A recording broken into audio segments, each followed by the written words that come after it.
Hey guys, my name is Miro and I'm a motion graphics artist, and I'm here to talk to you about my upgrade from Mac to PC. What I did, what are the pros and cons of moving to PC, if there are any, and eventually tell you about my 6-year upgrade. Let's get started. This is my MacBook Pro early 2013. It runs 2.7 gigahertz i7, 16 gigs of DDR3 RAM, and Intel HD Graphics 4000 that has 1.5 gigabytes of VRAM. So at the time, I felt like this was just a beast of a machine.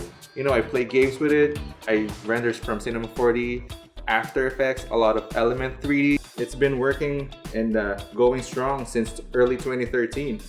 When I got it, I pushed it, rendered a very heavy Cinema 4D project, and it hasn't had a day of rest since I got it. Top spec at the time, still moving strong, but it just can't keep up with the stuff that I'm doing now. This laptop just crashes whenever I try to use the Puget Systems benchmark on it. The stuff I'm working on, it can't handle it, you know? My renders are hours, and working through knives is just pretty crazy. That's why I decided to upgrade. To tell you more about the PC that I built, I based it off of School of Motion's video when they were doing a PC build for After Effects. It's an Intel i9 9900K, which has a base clock speed of 3.6 gigahertz, 64 gigs of DDR4 RAM, and an EVGA RTX 2070 Super, which has 8 gigabytes of VRAM. So, spec sheet alone, it's miles ahead from this MacBook Pro, which is pretty much outdated by today's standards. I would say that it saved me a ton of money instead of getting this Mac Pro. The thing I noticed with Windows is there's some slight lag when you start it up, but that's about it. Everything else is pretty seamless. I am yet to encounter crashes. My last PC was back in 2007, I believe. It was running on Vista. I converted it to XP, so I was missing a lot of drivers, busted up the power supply, sparks and everything. I really had a bad experience with Windows. And the first Mac that I got was a 2010 13-inch MacBook Pro, the entry-level one. And it was just night and day difference. Even as an entry-level MacBook Pro, I still have it though, it was pretty stable. It was more stable than the Windows machine I got. Barely crashes, especially if you're getting a new machine. It's gonna last you years.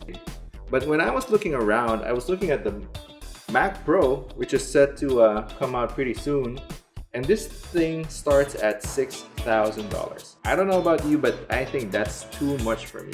Maybe half of that is what I was going for, and I know I'm not gonna get any decent Mac machine with that kind of money. I mean, this laptop alone before, I think was $3,000 already. Budget-wise, another laptop isn't just cutting it for me, especially with the new MacBook Pros with their keyboard stuff. I don't want to deal with that. So I decided to make the jump to PC. When I was looking into that, I was doing my research and actually stumbled upon School of Motion's video when they were trying to build a PC for After Effects. The PC I built is based off of their build, as well as the documentation that Puget Systems put out on their website. And we're gonna look at their the benchmarks that they have, the hardware that they used, and exactly what differences it has with my build, and the differences in performance as well, and of course the difference in price. It's not exactly the same, and I'll show you the results later of what I accomplished with my build. I used CyberPowerPC because they're local here in the LA area. I opted for a pickup instead of having it delivered here. Okay guys, so I'm gonna show you exactly how I custom built my PC here on the CyberPowerPC website. You can generally pick your own parts You can go to PC Part Picker or Amazon or Best Buy. I just chose to go with CyberPowerPC because I don't want to get into the costs of the Puget systems computers, but their products are really good. But for me, I couldn't afford their workstation, so I decided to go with the CyberPowerPC. If you have the money and you don't want to build your own PC, but you want the support of people who know what they're doing, kind of software you're working with, I suggest you go with Puget Systems. They know what they're doing. They've tried it. They had the hardware. Going into the CyberPowerPC website, I went into the exclusive series and went to the Creator Pro series. I went with the Pro Designer 100.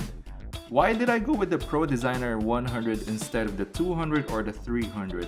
Well, because of the processor. These are the X version processors. They have more cores than what I have, which is the Intel Core i9-9900K, which only has 8 cores. So you can see on the Puget Systems website that the Intel Core i9-9900K is the fastest one out of everything, even the AMD Ryzen 9 12 core. You know, you have an Intel Core, look at that, 18 cores.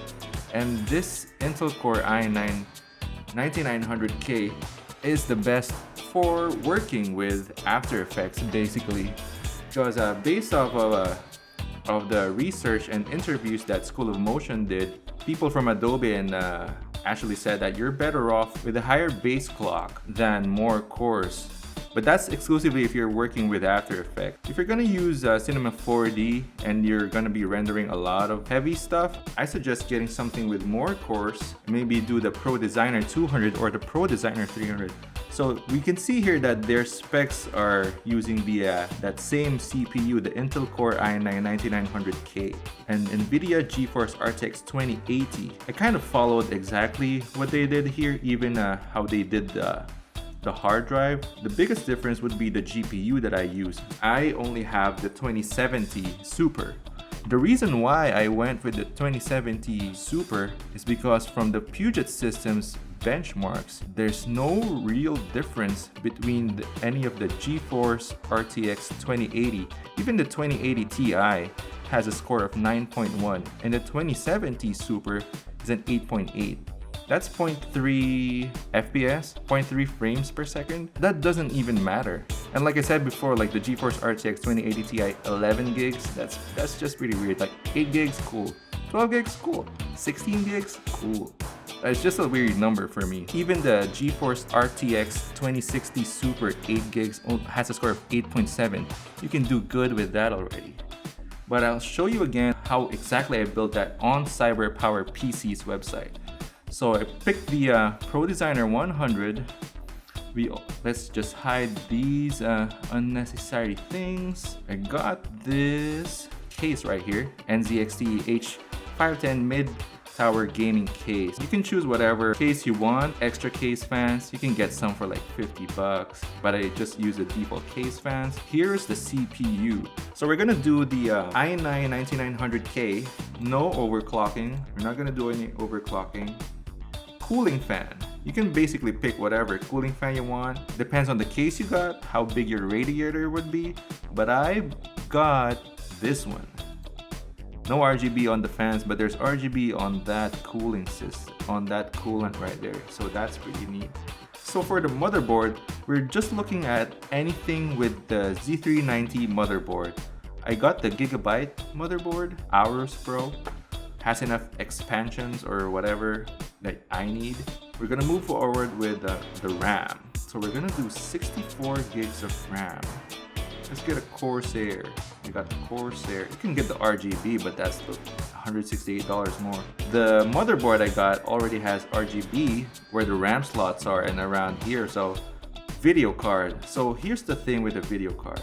Right now we are with the GeForce RTX 2070 Super.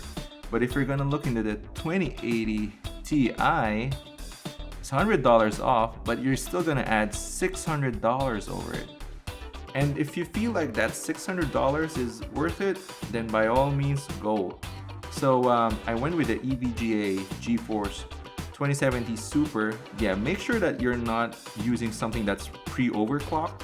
If you overclock it, better. But for me, I'm looking for something that would last me a really long time. SLI, blah blah blah blah blah blah blah. You don't need that. You don't need that. Power supply. I just went with the Corsair 750 watts, I believe. You can go however high or low you want, as long as it meets your requirements for your hardware. You're totally good. Primary hard drive, I was using Western Digital 1TB blue solid state. Here you go. Secondary hard drive based on the School of Motion build is NVMe M.2 SSD. You're gonna want to do that, especially with your cache drive. According to Puget systems, that's gonna increase the speed of your RAM previews very significantly. So our secondary hard drive was a Samsung 1TB Evo series. I added the third drive on my build. You can just add that yourself. You can take a look at exactly these kinds of these hard drives and how they used it. External storage, you don't need that. Hardware cooling, don't need it. No CD. No, blah blah. Cables, all of these, all the rest are just like optional stuff. You can get like better cables, better cable management, better internet card, keyboard, mouse, mousepad, headset, microphone, gaming apparel. But we're just gonna skip all of that. Windows 10 Pro professional wiring. Yes, I got that because I just didn't want to have a messy computer. I saw something on YouTube where they had pretty bad wiring, but that was like a pre-built system bought off of Amazon, I believe. You don't really need to do this. When I got my PC, it already had that, so thank you CyberPowerPC for that. Got the premium warranty because why not? It's 20 bucks. And that's about it. And we are looking at $2,800 flat. That's without tax. The School of Motion PC that they built with Puget Systems cost a whopping $4,000, $223.64, ladies and gentlemen. You can get a gaming PC with the same, almost the same specs, and still have it run better than what they did here. You know, like if you're on a budget, you want to limit yourself to what, like $1,500 for an After Effects computer, you can totally do that. What I would like to show you is the highest result I got when on my build. This is the benchmark results for when I just got the PC and nothing else was running. Shut down, start up, run the benchmarks, and I got a score of 1030, guys. 1030, that's insane. I didn't expect my PC to beat Johnny Cash. You know, that PC, that was a beast. Cheaper, faster, better. Was it worth it? Hell yeah. I had enough money to buy a 4K monitor. Because if you get an Apple, let's say, I was trying to get a Mac Pro, you know, the new one, but to start at $6,000 for these specs, I mean, the base clock is already lower. And if I'm gonna get this, I can only have a limit of this RAM right here. They're just trying to rip you off, I think. I mean, don't get me wrong. Apple, the Mac OS, stable. I've never had any problems with my laptop or anything. But yeah, if you're willing to shell out $6,000 and $1,000 for that crazy stand, you know, then by all means, go. I salute you. It's pretty dope machine though. So there you go, guys. That is how I built my PC using CyberPowerPC. I don't really advertise for them. They're not paying me to say anything about them, but I had good experiences with them. Of course, you can build your own PC, buy your parts from Best Buy, Amazon, B&H, whatever is there, Fry's, Newegg.